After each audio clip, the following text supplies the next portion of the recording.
রাধে রাধে রাধে রাধে কৃষ্ণা বাকি বিহারী আরও একটা ব্লগ ভিডিওতে সকল ভক্তদের জানাই অনেক অনেক স্বাগত। আজকের বিষয়টা কিন্তু খুবই একটা গুরুত্বপূর্ণ বিষয়, যেই বিষয় নিয়ে আমি আলোচনা করছি এটা কিন্তু আমাদের প্রত্যেকের জানা উচিত। বিশেষ করে যে গর্ভবতী মহিলা রয়েছেন তারা কিন্তু অবশ্যই বিষয়টা মন দিয়ে শুনবেন, পুরো ভিডিওটা দেখতে থাকুন, স্কিপ করবেন না।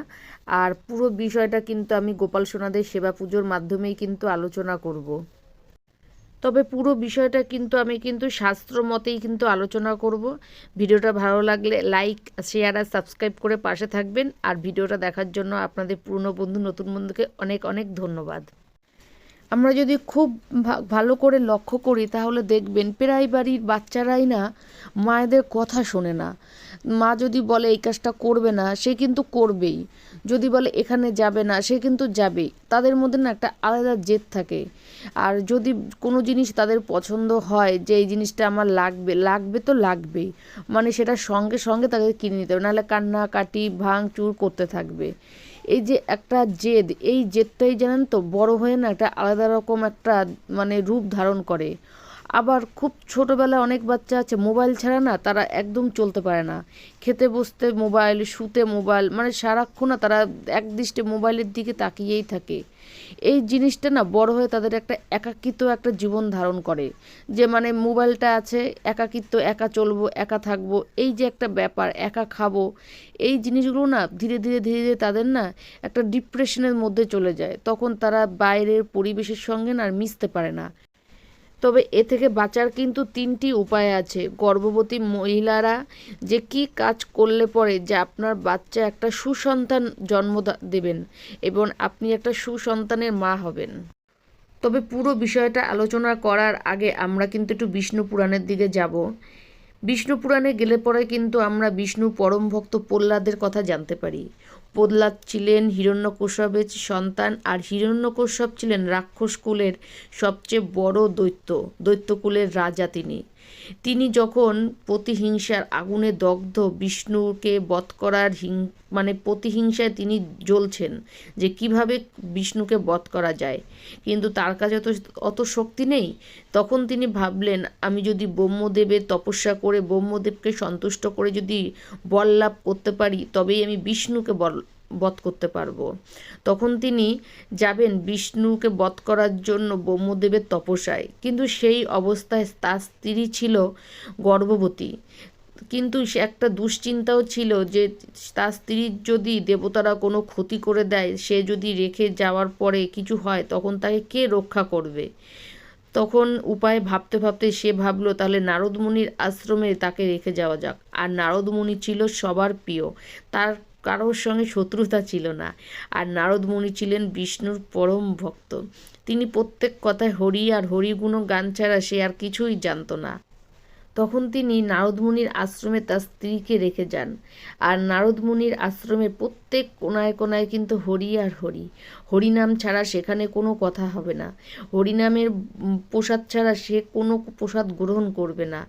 আর তখন প্রহ্লাদও তার মায়ের গর্ভ অবস্থায় থেকে হরিনাম শুনতে থাকে। তার মা প্রসাদ গ্রহণ করেন, সেও প্রসাদ গ্রহণ করেন। তার মা মনে মনে হরিনাম জপ করেন, সেও কিন্তু হরিনাম শ্রবণ করেন। এই করে করে কিন্তু নারদ মুনির আশ্রমে থেকেই কিন্তু প্রহ্লাদ কিন্তু দৈত্যকুলের রাজার ছেলে হয়েও কিন্তু সে কিন্তু বিষ্ণুর পরম ভক্ত হয়ে যায়। বিষ্ণু পুরাণের এই গল্পের দ্বারা কিন্তু আমরা জানতে পারি যে একজন গর্ভ অবস্থায় মা যা করবে তার সন্তানও কিন্তু তাই করবে। গর্ভ অবস্থা থাকাকালীন যখন হিরণ্যকশ্যপের স্ত্রী হরিনাম করেছেন, তার সন্তানও কিন্তু সেই নাম শুনে শুনে কিন্তু সেও কিন্তু পরে কিন্তু হরির বড় ভক্ত হয়েছে। অবশ্যই গর্ভ অবস্থা থাকাকালীন মায়েদের উচিত শুদ্ধ চিন্তা দ্বারা মনে যেন কোনো কুটলতা না থাকে, সন্তানও কিন্তু তাহলে শুদ্ধ একজন চিন্তাধারার সন্তান আপনি জন্ম দেবেন। অবশ্যই করুন গীতা পাঠ। গর্ভ অবস্থা থাকাকালীন গীতা পাঠ করা কিংবা গীতা পাঠ শ্রবণ করা অবশ্যই কিন্তু খুব ভালো। আর এই গীতা পাঠ কিন্তু করলে পরে অবশ্যই আপনার সন্তানও কিন্তু একটা চিন্তাধারা একটা সন্তান আপনি জন্ম দেবেন। তার সাথে সাথে কিন্তু আপনাকে কিন্তু ভগবানের নাম জপ করা, শ্রবণ করা, যতদিন না পর্যন্ত আপনার সন্তান 5 মাস হয়ে যাচ্ছে, 5 মাস মানে পঞ্চ ইন্দ্রিয় গঠিত হয়, তার আগে পর্যন্ত আপনারা কিন্তু ভগবানের সেবা পুজো করতে পারেন। এই কাজের দ্বারা কিন্তু আপনি একটা সুসন্তান জন্ম দেবেন। এবার আমরা বলবো তার সাথে সাথে আর কি কাজ আপনার করণীয়।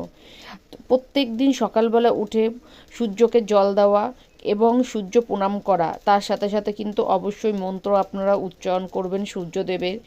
দুপুরে স্নান করার পর তুলসী দেবীকে জল নিবেদন করা, অবশ্যই কিন্তু এই 3টি কাজ আপনারা করেই থাকবেন। সূর্যকে জল, বৃন্দা দেবীকে জল নিবেদন এবং গীতাপাঠ। এর দ্বারা কিন্তু আপনার সন্তান কিন্তু একটা সুন্দর একটা চিন্তাধারার ব্যক্তি সে আপনার তৈরি হবে।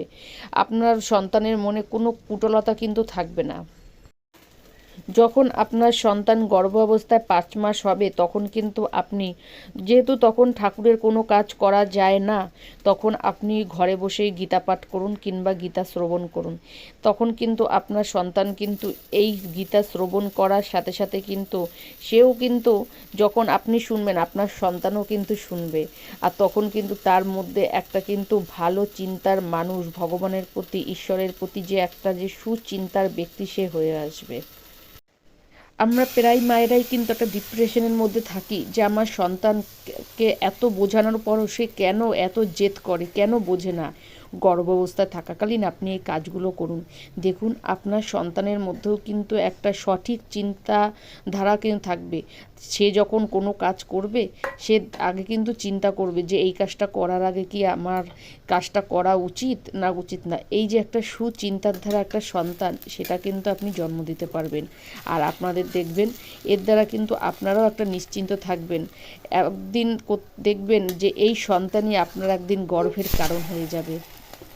আর বাড়িতে যদি বিগ্রহ থাকে রাধাকৃষ্ণের কিংবা গোপাল সোনা থাকে, তাদেরকে অনেক অনেক ভালোবাসা দিন, তাদেরকে খেয়াল রাখুন, তাদের কোনটা প্রয়োজন সেই জিনিসটা আপনি দেখুন। প্রত্যেক দিন দর্শন করুন, মঙ্গল আরতি, ভোগ আরতি, সন্ধ্যা আরতি, না পারলেও আপনি সন্ধ্যা আরতি দর্শন করার চেষ্টা করুন। আপনার শোবার ঘরে গোপাল সোনাদের সুন্দর ফটো লাগান। নিত্যদিন যখন আপনি তাকে দর্শন করবেন আর আদর করবেন, ভালোবাসবেন, দেখা যাবে আপনার সন্তানও কিন্তু সবার সঙ্গে মানিয়ে নেওয়া কিংবা সব পরিবেশে তাকে যে মিশে থাকার একটা কিন্তু মানে টেন্ডেন্সি তার মধ্যে থাকবে। আর আমাদের গোপাল সোনা তো প্রেমের ঠাকুর, আদরের ঠাকুর। এ কিন্তু বেশি কিছু চায় না, শুধু ভালোবাসা। আর ভালোবাসা যখন আপনি যখন গর্ভ অবস্থা থাকে অন্যকে দেবেন, আপনার সন্তানও কিন্তু একটা ভালোবাসার মানুষ হবে। তাকেও কিন্তু সবাই দেখলেই আদর করতে চাইবে, ভালোবাসতে চাইবেন। এই কাজগুলো আপনারা করুন, দেখবেন পরবর্তীকালে আপনার যে একটা ডিপ্রেশন মা হয়ে থাকার, এই ডিপ্রেশন থাকবে না। গর্ভ অবস্থায় একটু পড়াশুনো করুন, প্রত্যেক দিন গীতা পাঠ করুন, তার সাথে সাথে কিন্তু আপনারা হনুমান চল্লিশা পাঠ করুন, একটু লেখাপড়া করুন। কোনো কিছু না থাকলে একটা খাতা পেন নিয়ে একটু অঙ্ক করুন, দেখবেন আপনার সন্তান মেধাবী হবে। মেধাবী সন্তান হওয়ার জন্য কিন্তু একটা ভালো টিপস, কেননা এই লক্ষণগুলো যখন আপনারা নিজেরা করবেন আপনাদের সন্তানের মধ্যেও কিন্তু সেই লক্ষণগুলো চলে আসবে। আপনারা যখন লেখাপড়া করবেন সে কিন্তু সেই জিনিসটা উপলব্ধি করে। আর গর্ভ অবস্থায় কিন্তু আমাদের সন্তানেরা সব কিছু উপলব্ধি করে। যখন সে 10 দিন 10 মাস গর্ভে থেকে যখন বাইরে জগৎ দেখে, তখন কিন্তু সে যা উপলব্ধি করেছে গর্ভে থেকে, সে কিন্তু বাইরে এসে সেই জিনিসগুলো তখন কিন্তু নিজেদের মধ্যে করে। প্রথমে সে উপলব্ধি করে, তারপর সে নিজে করে। ধীরে ধীরে যখন আপনার সন্তান বড় হবেন, দেখবেন যে সন্তানের না একটা লেখাপড়ার উপরে একটা সুচিন্তা তার মধ্যে থাকে। এই কাজগুলো আপনারা কিন্তু অবশ্যই করবেন। তবে এখানে আর একটা ছোট্ট করে কথা বলি, যে যদি আপনারা সন্তান নেওয়ার প্রস্তুতি করেন যে আমরা এবার সন্তান নেব, তখন কিন্তু আপনারা সবার আগে কি করবেন, দীক্ষা নেবেন। ভালো কোনো ঘর দিয়ে দীক্ষা নেওয়ার চেষ্টা করবেন। ভালো কোনো ঘর, ভালো গুরুর হাত ধরে আপনারা যদি দীক্ষা নেন, সেই পর যদি সন্তান না হয় সেই সন্তান কিন্তু খুব ভালো হয়। আর দীক্ষা নেওয়ার আগের সন্তান কিন্তু একটু অন্যরকম হয়। তবে সেই গুরু কিন্তু অবশ্যই ভালো হতে হবে। একজন ভালো পরিবার, ভালো মা বাবা যেমন একটা সুসন্তান গড়ে তোলে, একজন ভালো গুরুও কিন্তু সুশিষ্য গড়ে তোলে। তবে এই জিনিসটা কিন্তু আপনারা একটু মানে ভালো করে খোঁজখবর নিয়ে করার চেষ্টা করবেন। আশা করি একজন গর্ভবতী মহিলা কী করলে তার একটা সুসন্তান জন্ম দেবেন। এই বিষয়টা আপনাদেরকে আমরা ভালো করে বুঝাতে পেরেছি। আর এখন দেখুন কথা বলতে বলতে আমি গোপাল সোনাদের শয়নও দিয়ে দিয়েছি।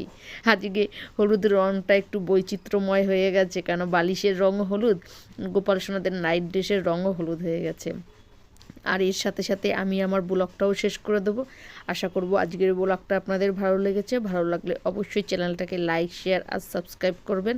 সাবস্ক্রাইব করার পর কিন্তু বেল বাটনটা অবশ্যই প্রেস করবেন, এতে নতুন কোনো ভিডিওর নোটিফিকেশান সবার আগে তোমাদের কাছে চলে যাবে। আবার দেখা হবে নেক্সট কোনো ব্লগের সঙ্গে। ততক্ষণের জন্য রাধে রাধে।